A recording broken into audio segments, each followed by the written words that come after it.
तो बच्चों आज हम एक्सरसाइज 2.1 स्टार्ट करने लगे हैं। लास्ट वीडियो में हमने यूनिट 2 का जो है वो जितने भी उसके कंसेप्ट्स हैं उनको हमने डिस्कस किया था। तो अगर आपने वो वीडियो नहीं देखी तो आप जाके देख सकते हैं। तो आज की वीडियो स्टार्ट करते हैं।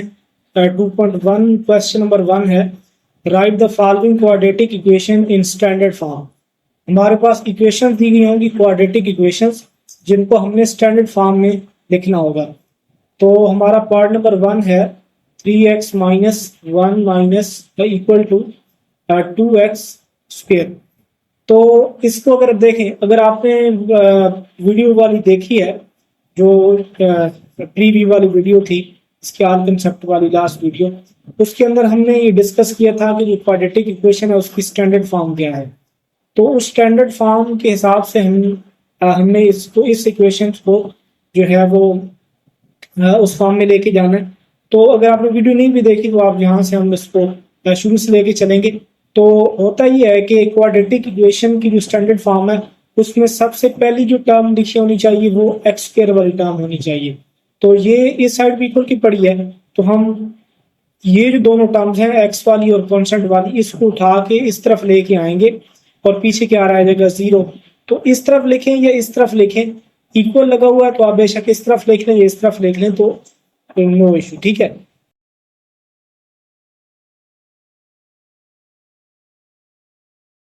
एक दफा लिखने चले इसको। अब देखें, 2x स्क्वायर हमने लिखा, 3x जो है वो इस तरफ प्लस हो रहा था, इक्वल की उस साइड पे आके क्या हो गया, माइनस हो जाएगा। इसी तरह से जो -1 है वो इक्वल की इस साइड पे आके क्या हो जाएगा, प्लस हो जाएगा। और इक्वल की दूसरी साइड पे यहाँ पे क्या रह गया, जीरो। तो वो इशू नहीं, आप ये सोच रहे होंगे कि ये जो सारी साइड है ये इस तरफ होनी चाहिए थी और जीरो इस तरफ होना चाहिए था, तो हमने इस तरफ क्यों लिखा है। दोनों क्योंकि साइड इक्वल हैं तो हम किसी साइड को भी किसी तरफ लिख सकते हैं, तो वो इशू नहीं है। तो बेसिकली हम इन दोनों टर्म्स को इस तरफ लेके गए हैं, तो इसलिए इनके साइन चेंज हुए हैं। 2x स्क्वायर का साइन हमने चेंज नहीं किया क्योंकि वो अपनी साइड पर ही रहा, राइट हैंड साइड पर। ये दोनों टर्म्स इस तरफ आई हैं तो इनके साइन क्या हुए हैं, चेंज हुए हैं। इसका प्लस से माइनस हो गया, इसका माइनस से प्लस हो गया, पीछे जो जीरो बचा वो हमने लिख लिया, ठीक है। तो ये हो गया। इसके बाद सेकंड पार्ट है,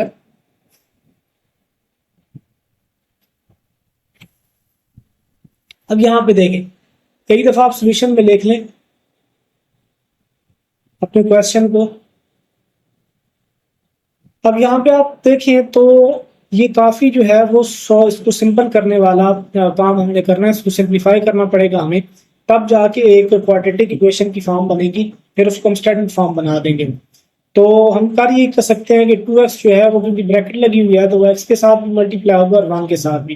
तो 2x जब x के साथ मल्टीप्लाई होगा तो x और x पावर 2 बन जाएंगे, यानी 2x2। और 2x जब 1 के साथ मल्टीप्लाई होगा तो प्लस का 2x ही आएगा, ओके। इक्वल लगाएंगे, फिर इस तरह 4 को भी हमने अंदर 2x के साथ जब मल्टीप्लाई करेंगे, 4 2 आर 8 और x आएगा, ठीक है।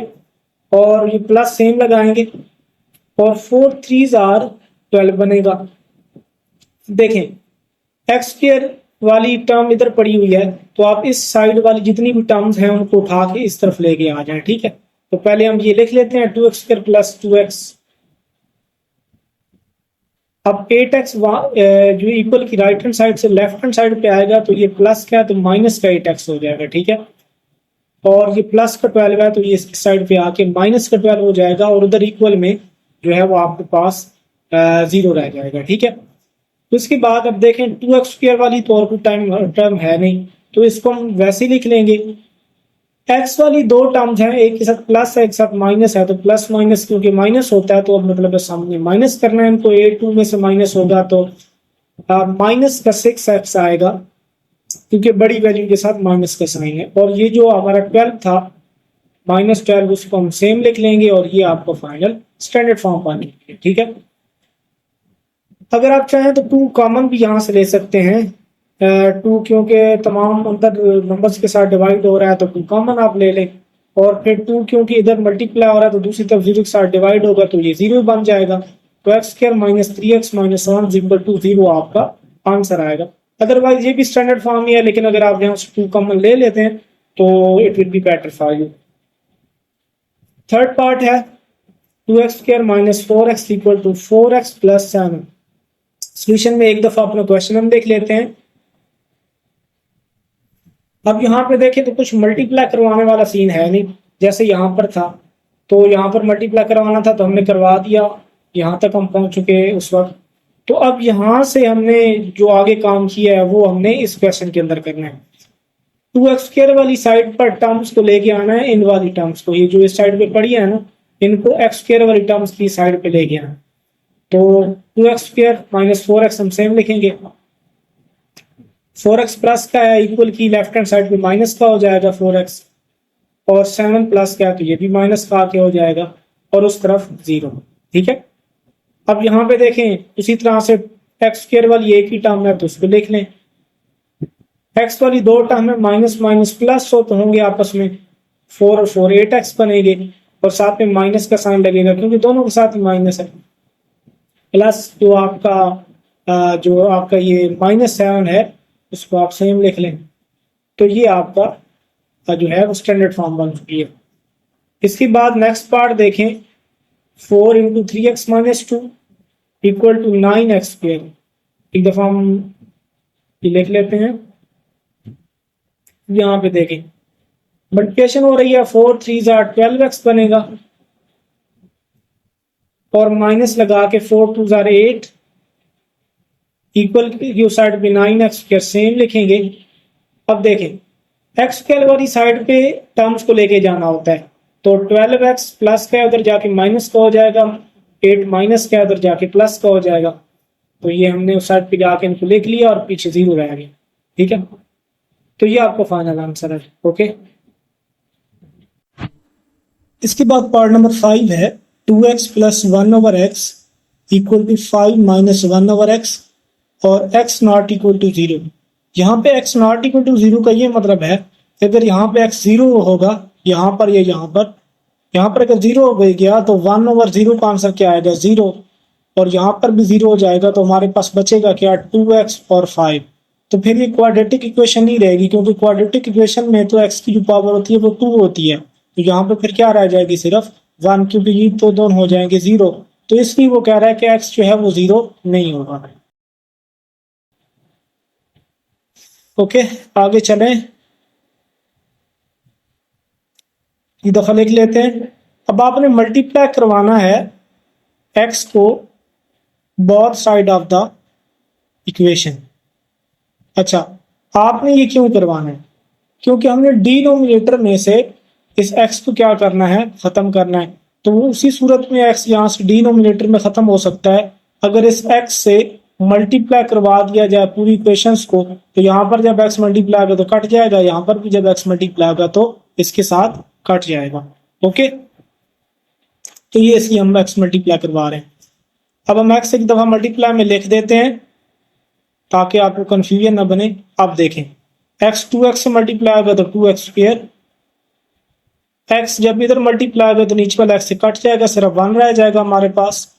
इक्वल की दूसरी साइड पे देखें x और 5 मल्टीप्लाई होंगे तो 5x, माइनस सेम लगाएंगे और x x कट जाएगा तो 1 बचेगा, यानी -1। अब यहाँ पे देखें आप 2x² तो सेम आएगा क्योंकि और x² वाली टर्म है नहीं, +1 को भी लिख लें।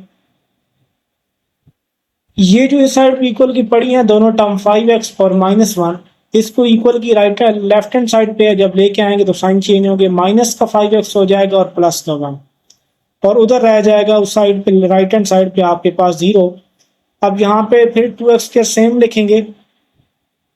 अब देखें 5x भी x वाली टर्म भी सिंगल टर्म है, कोई और टर्म नहीं है जिसके साथ ऐसे प्लस माइनस करवाना, तो इसको भी लिख लें। कांस्टेंट यहाँ पे 2 है, +1 और +1, तो ये +2 बनेंगे। तो ये आपको फाइनल स्टैंडर्ड फॉर्म बन गई है। इसके बाद पार्ट नंबर 6 देखें, 6x + 6 divided by 20 - x equal to 1/x, और वो कह रहा है कि x 0 नहीं होगा और 20 नहीं होगा।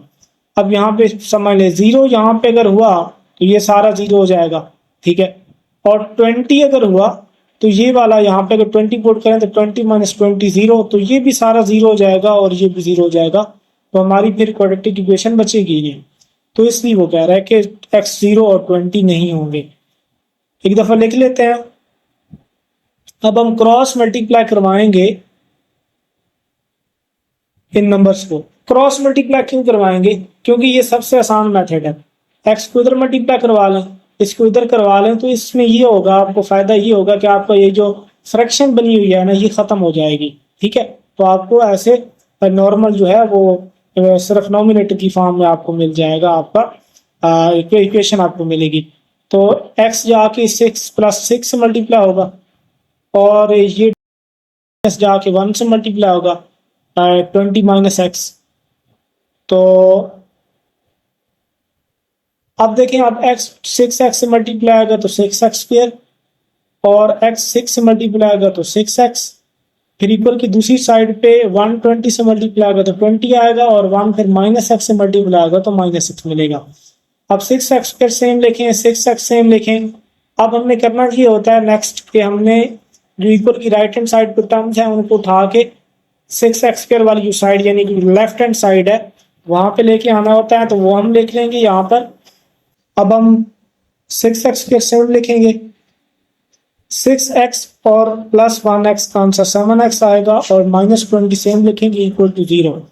ये आपकी स्टैंडर्ड फॉर्म।